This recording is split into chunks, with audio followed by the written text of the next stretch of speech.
Esta é uma aula de Resistência dos Materiais 1 sobre responsabilidade do professor Cláudio Oliveira, da Universidade Federal de Itajubá, do campus de Itabira. Trataremos aqui do capítulo 2 do livro de Resistência dos Materiais de R.C. Hibler, 7ª edição. O assunto é deformações e aqui faremos a explicação de alguns exercícios resolvidos. Exercício 2.6. A viga rígida é sustentada por um pino em A e pelos cabos BD e CE. Se a deformação normal admissível máxima em cada cabo for igual a 0,002 mm por milímetro, determine o deslocamento vertical máximo da carga P. O enunciado do exercício diz que a viga é rígida. Isso significa que neste problema a viga não sofre deformação. As únicas deformações do exercício são as deformações do cabo BD e do cabo CE. A deformação de cada cabo é calculada da seguinte maneira: deformação média é igual a comprimento final do cabo menos o comprimento inicial dividido pelo comprimento inicial do cabo.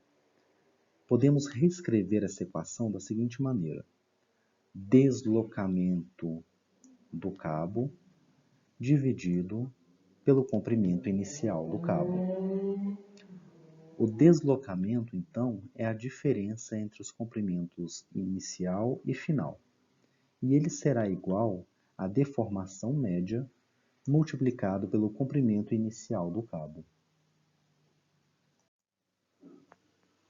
Uma vez que a viga é rígida, após a deformação dos cabos, ela permanecerá reta, porém inclinada. Veja que cada cabo sofrerá um deslocamento. O ponto B, por exemplo, sofrerá um deslocamento para baixo igual a ΔL BD. O ponto C do cabo CE sofrerá um deslocamento para baixo igual a ΔL CE. E o ponto de aplicação da carga P sofrerá um deslocamento para baixo ΔLP. ΔLP é a resposta que estamos procurando. Para resolver esse problema, utilizaremos semelhanças de triângulo. Observe que o enunciado diz que a deformação máxima de cada cabo não pode ser maior do que 0,002 mm por milímetro. Isso significa que cada um dos cabos deverá ser verificado individualmente. Começaremos com o cabo BD. Inicialmente, calcularemos o deslocamento para baixo do cabo BB. Esse deslocamento será igual a 0,002, que é a deformação máxima daquele cabo, multiplicado pelo seu comprimento inicial, 3 metros. Isso é igual a 0,006 metros. Veja que não é necessário fazer transformação de unidades para a deformação, pois ela é adimensional. Uma vez calculado o deslocamento para baixo do cabo BD, poderemos utilizar semelhança de triângulos para calcular o deslocamento para baixo do cabo CE. Assim, o deslocamento para baixo do cabo BD está para 3 metros, assim como o deslocamento do cabo CE está para 5 metros. Calculando o deslocamento do cabo CE, teremos 0,006 metros vezes 5 dividido por 3. Isso é igual a 0,01 metros.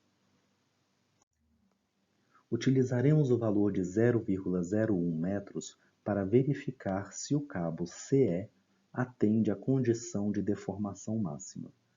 Logo, o deslocamento do cabo CE, que é igual à diferença de comprimentos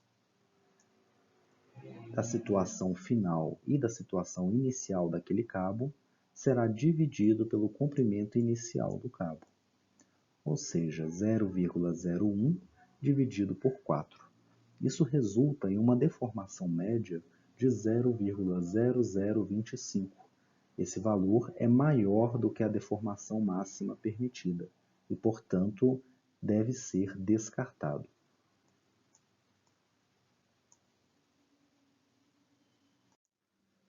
Faremos agora a segunda verificação, começando o exercício pelo cabo CE. Da mesma maneira que fizemos para o cabo BD, calcularemos o deslocamento do cabo CE utilizando a deformação máxima de 0,002 mm por milímetro multiplicado por 4 metros, que é o comprimento inicial do cabo CE. Isso fornece 0,008 metros. Este valor é menor do que o valor calculado anteriormente. Isso significa que o deslocamento do cabo BD também será menor e, consequentemente, a deformação do cabo BD será menor do que a máxima. Podemos dizer nesse exercício que quem domina a condição de deformação máxima é o cabo CE. Conhecido o deslocamento para baixo do cabo CE, podemos utilizar novamente a semelhança de triângulos para calcular o deslocamento do ponto onde a carga P é aplicada. Assim, o deslocamento LCE dividido por 5 metros é igual ao deslocamento do ponto onde a carga P é aplicada dividido por 7 metros.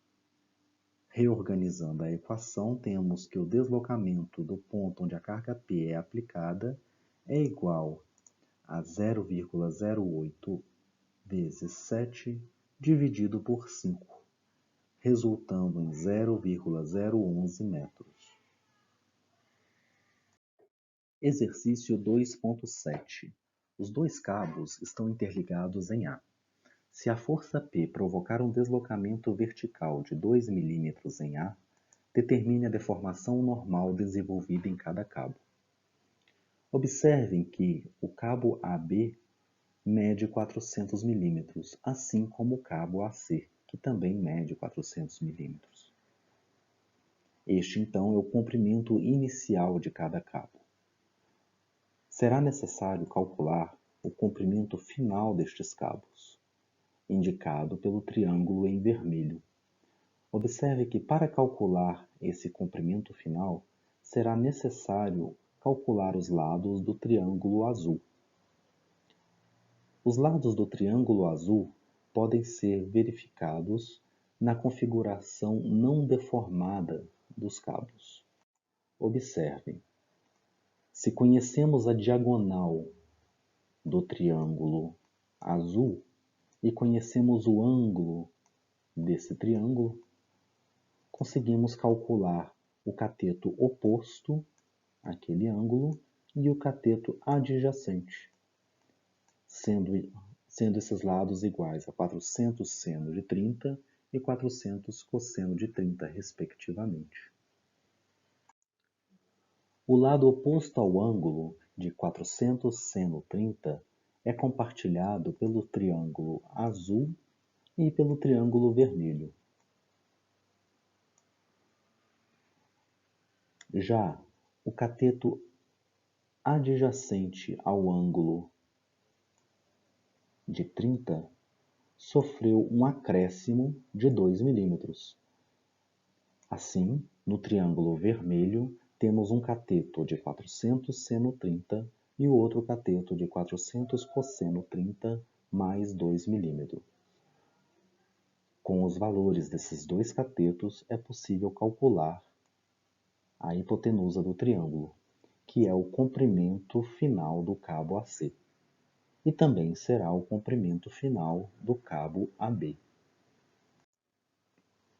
O comprimento final do cabo AC será, portanto, igual à raiz quadrada de 400 seno 30 ao quadrado mais 400 cosseno 30 mais 2 mm ao quadrado. Isto é igual a 401,73 mm. Este é o comprimento final do cabo AC. Conhecendo o comprimento final do cabo AC e o seu comprimento inicial, podemos calcular a deformação média do cabo AC. A deformação média, então, será 401,73 menos 400 dividido por 400, resultando num valor de deformação média igual a 0,04. Mais uma vez, a deformação é adimensional e pode ser expressa com milímetro por milímetro, centímetro por centímetro, metro por metro, ou simplesmente não indicar nenhuma unidade. Exercício 2.22. A chapa retangular é submetida à deformação mostrada pela linha tracejada. Determine a deformação por cisalhamento média, gama XY da chapa. Observe a figura. Temos uma chapa retangular presa entre dois suportes. Vamos considerar que o suporte da esquerda é fixo e que o suporte da direita sofreu um deslocamento vertical para baixo de 3 mm. Após esse deslocamento, verificamos que a chapa retangular sofreu distorção e que seus ângulos, que eram de 90 graus, agora têm valores diferentes de 90 graus. Observe, por exemplo, o canto esquerdo superior. Inicialmente o ângulo era de 90 graus. Agora esse ângulo é menor que 90 graus. Se observarmos a figura da direita, veremos que o novo ângulo é o ângulo em azul, θ'. A distorção será igual ao ângulo inicial, π/2, menos o ângulo após a deformação, θ', calculado em radianos. Existem duas formas de resolver esse exercício. A primeira delas é calcular o valor de θ'. θ' em azul é o mesmo ângulo θ' em vermelho. Conhecemos a tangente de θ' vermelha, já que conhecemos os lados daquele triângulo. A tangente de θ' em vermelho é 150 mm dividido por 3. Logo, o valor de θ' é o arco cuja tangente é 150 dividido por 3. Em radianos, isso é igual a 1,5508. Já que conhecemos θ', podemos calcular a distorção γ/XY, π/2 menos θ', igual a π/2 menos 1,5508, que por sua vez é igual a 0,02 radianos. A outra forma de calcular a distorção γ/XY é calcular diretamente o valor dessa distorção, representado pelo ângulo em verde na figura da direita. Nesse caso, o ângulo é muito pequeno. E no caso de ângulos muito pequenos, podemos dizer que o ângulo é aproximadamente igual à sua tangente. Portanto, γ/XY é aproximadamente a tangente de γ/XY. Olhando para aquele triângulo, podemos dizer que a tangente do ângulo verde é 3/150. Isso é igual a 0,02. Observem que as duas respostas coincidem.